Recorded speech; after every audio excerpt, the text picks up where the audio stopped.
everyone! I know a bit about the AERIALBOTS. I just like their super form, Superion.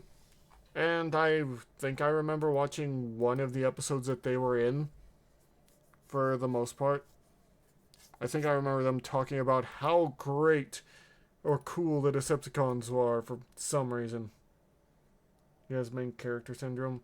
I mean, out of everyone, honestly, out of everyone in our friend group, if someone was the leader, I would probably bet on it being Raikoi.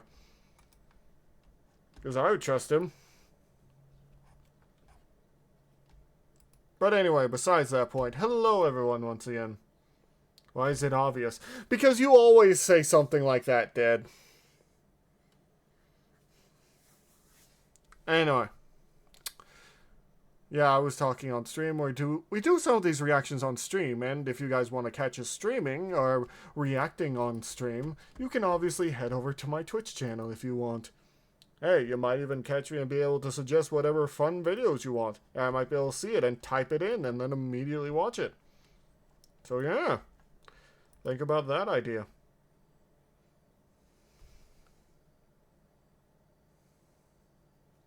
Anyway. We're going to head into this and see where it goes. Because I do like the AERIALBOTS, but I don't know all that much about them. Besides that they are combiner. Or combine. This week we're looking at the history of the high-flying Autobot Aces of the Air. These are the basics on the AERIALBOTS.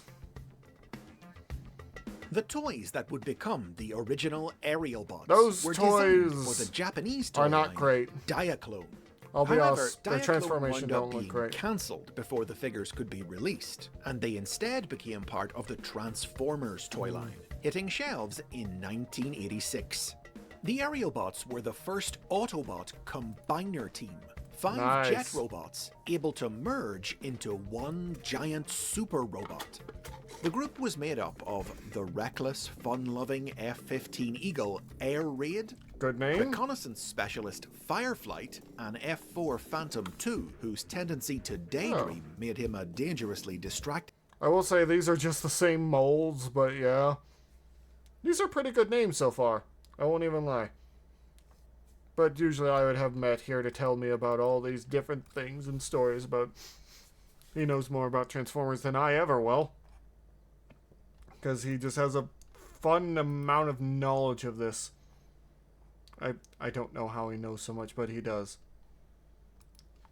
But anyway, we're going to head back until and see where it goes. Flyer. F-16A Fighting Falcon Skydive, the team strategist good name, who preferred reading about aerial warfare to taking part in it. Slingshot, a Sea Harrier, not such a great unpopular name with his teammates due to his constant bragging, which was his way of covering up his own insecurities. And Silverbolt, a brave, determined Concorde who suffered from a crippling fear of heights. Really he was good appointed team leader by Optimus Prime in the hope that the responsibility would help him overcome his phobia. The 5 combined fear of heights for an AERIALBOT. Superion, a single-minded warrior dedicated to the destruction of the Decepticons above all else. Silverbolt formed Superion's torso, while the smaller AERIALBOTS became his limbs, each able to become either an arm or a leg, Superion. all totally interchangeable, especially able his even head to be mixed and matched with the other combiner teams designed the same way, including their Decepticon rivals, the Stunticons. The Stunticons. The AERIALBOTS debuted in the Transformers animated series late in its 2nd season, at the tail end of 1985, ahead of their toy's release. They were constructed by the Autobots in response to the Decepticons' creation of the Stunticons, built out of ancient aircraft on Cybertron, and given life by the megacomputer Vector Sigma. The arrogant Slingshot believed that Earth and the Autobots weren't worth fighting for, but Silverbolt was able to get him and the others to look beyond their own interests and take the Stunticons down. Nice. Still, the AERIALBOTS weren't fully convinced of the rightness of the Autobot cause, until they found themselves sent back in time to the dawn of the war, where they experienced Megatron's evil firsthand when they helped save the life of the young Optimus Prime. Well then, after returning to the present, the team went on to appeal. Time travel, sorry, I can't speak today, okay? I'm just all around in my head, alright? Don't judge me. Alright? I've been dealing with stuff. Anyway, that's an interesting story, but it's not the weirdest story that I've seen come out of the original series. They always kind of did whatever they wanted, from what I know. Anyway, we'll see how this goes and how this plays out. Here throughout the remainder of the series, with the continued availability of their toys in 1987, is that ensuring Trypticon? They stuck around right up to its final episode. They and the other combiners also enjoyed a major marketing push in Japan, where they starred in several pieces of exclusive media, including the direct-to-video special Scramble City and the sequel series The Headmasters. In the Marvel comic book, the AERIALBOTS were built on Earth, with supplementary stories exclusive to the United Kingdom's version of the series, explaining that the Autobots had been inspired to create them based on a vision of the future from The Matrix. The team first saw action defending Hoover Dam against the Decepticons, though the mission nearly ended in disaster when Superion's single-mindedness endangered human life. They went on to clash with the Stunticons, human anti-robot militia Rat, and even G.I. Joe, but eventually, the discontinuation of their toys in 1988 saw them phased out of the comic. The first of many victims taken offline by a cosmically powered Starscream. However, in 1990, their toys were re-released in Europe and Australasia as part of the Classics range, which led to the characters being brought back online to feature in a new run of stories in Transformers and G.I. Joe, the Action Force. Honestly, I'm not surprised that there's a bunch of these together because they're both they're both Hasbro toys being sold at the same time, so why not combine them every once in a while? But yeah, Superion looks really cool right here. I forget, is that Springer? I'm not sure. I'm sorry, all the there's so many Transformers I kind of lose track of everyone at some point. Battle of Giants. These are some really good covers though. If I ever finish one of my comics, I want them to have such a cool cover. The UK comic, in which they served as members of the Autobot Earth Force unit. The toys were re-released again in 1993 in the Transformers Generation 2 toy line, now sporting new color schemes and advertised with an unforgettable commercial rap. What? I don't remember this. I might not have been alive, so that's understandable. This release saw the team make a handful of appearances in Marvel's Generation 2 comic book, with Skydive in particular getting a starring role fighting alongside Fortress Maximus to stop Megatron from stealing the Autobot spacecraft, the Ark.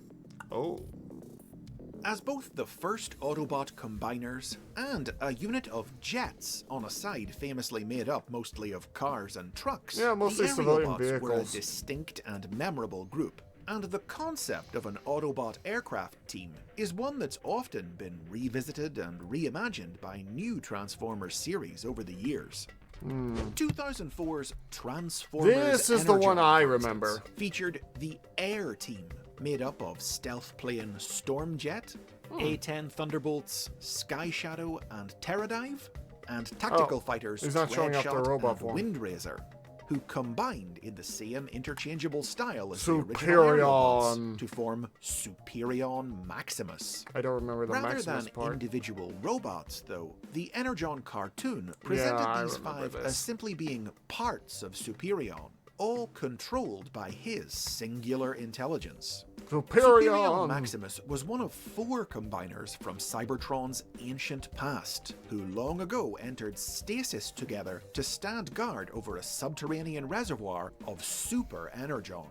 Though awakened in the present day by Megatron, unlike the other Guardians, Superion Maximus refused to follow the Decepticon leader, and joined up with the Autobots to thwart the villain's ambitions. Of course. This animation was not the best. In 2009, The Energon toys were recolored to create a new version of the AERIALBOTS for the live-action movie universe, released as part of the Revenge of the Fallen They don't toy even line. look like anything This from that incarnation series. of the team shared the names and personalities of the original AERIALBOTS, with one exception. Hasbro had lost the trademark on the name Slingshot in the intervening years, and so replaced him with a new character, the small but fierce Air Razor. The AERIALBOTS also featured in the movie series tie-in video games, which expanded their ranks beyond a small 5-man combiner team and turned them into an endless army of mass-produced Autobot flyers who served as generic enemies in the game's Decepticon levels. That makes sense. This idea carried over into 2010's War for Cybertron video game, which presented the AERIALBOTS as the Autobot counterparts of the Decepticons' famous jet legions, the Seekers, and also placed Silverbolt and Air Raid at the player's control for a mission to take down the Decepticon space station, Trypticon. You think you can destroy me? These are You just think some you can of the destroy most Trypticon? different takes on the AERIALBOTS. Various other interpretations of the team and its members have appeared in other toy lines over the years. And the original AERIALBOTS have continued to appear in comics and games. In the early 2000s, the team enjoyed a particularly significant role in Dreamwave Productions' first comic book miniseries, sacrificing their lives to save San Francisco from a nuclear strike. At times, individual members of the team have received standalone, non-combining toys, reimagining them with new aircraft forms. And their names have also often been reused, given to new characters with flying alternate modes unconnected to the originals. The full original AERIALBOT lineup returned to prominence in 2015's Combiner Wars toy line, with brand new, faithfully updated toys that were able to combine in their original interchangeable style. By this point, though, Hasbro had also lost the trademark on Fireflight's name as well as Slingshot's, so the pair had to be renamed Firefly and Quickslinger, respectively. That's fine. Additionally, 2 new members were added to the group. Alpha Bravo, a helicopter out to prove his worth to his new teammates, who could take the place of any of Superion's limbs, and the original Autobot flyer, A-10 Thunderbolt Powerglide, who transformed into a gun Superion could wield. A special box set of the figures was even released in Generation 2 colors. The release of the Combiner Wars toys was supplemented by a story arc in IDW Publishing's comic books. The AERIALBOTS had been introduced into IDW's universe only a few years earlier, initially consisting of the classic 5 members plus a 6th named Barrel Roll, based on a Minicon figure released in 2010, who was only around for 3 pages before dying in an explosion. The surviving AERIALBOTS later gained the power to merge into Superion when they were captured and experimented on by Megatron as a test of his new and improved combining technology. A catastrophic battle with Devastator resulted in the death of Slingshot and left Superion offline for some time, until Alpha Bravo and Powerglide volunteered to fuse with the team, making the Combiner whole once more. The restored AERIALBOTS went on to help save Cybertron's colonies from the rampages of Menasor and Devastator, and foiled Galvatron's plans to conquer Earth. I just love the Combiner sometimes, because they always follow a theme one way or another. Also, I always like the idea of them having to all work together to get that giant hunk of junk moving with their minds. Yeah, lovely conversation with Fable. I'm glad. I need to hang out more with Fable, don't I? Ugh, that's my own fault, really. But either way, this is amazing to see. But yeah, I'm glad you guys had a lovely conversation. Anyway. These are some cool bots. As I said before, they are my favorite Combiner team. Because they just look so goddamn cool. Though their ranks have changed over time, whatever their membership, these airborne Autobots remain the preeminent heroic Combiner team in Transformers lore, blasting out of the past to defend the skies of the future. Alright. And those are the basics on the AERIALBOTS. Tell me in the comments which is your favorite team member or incarnation of the group. Don't forget to like and subscribe for more videos about Transformers history and lore like this. And if you support the show on Patreon, you can get early access to new episodes. So yeah, that was interesting. So, I have to ask, what do you guys think of the AERIALBOTS? Should they have more toys? Should they have less? I want more toys. I cut you off there for a sec, but yeah. Well, actually, I want to be able to afford those toys because one day I want to be able to give them to my kids. Whenever that may be, or whoever with them may be in the long run. But either way, thank you all so much for coming by. If you like what I'm doing here, please do consider checking out all of my buddies down below. And, yeah, I'll see you all later. Bye-bye.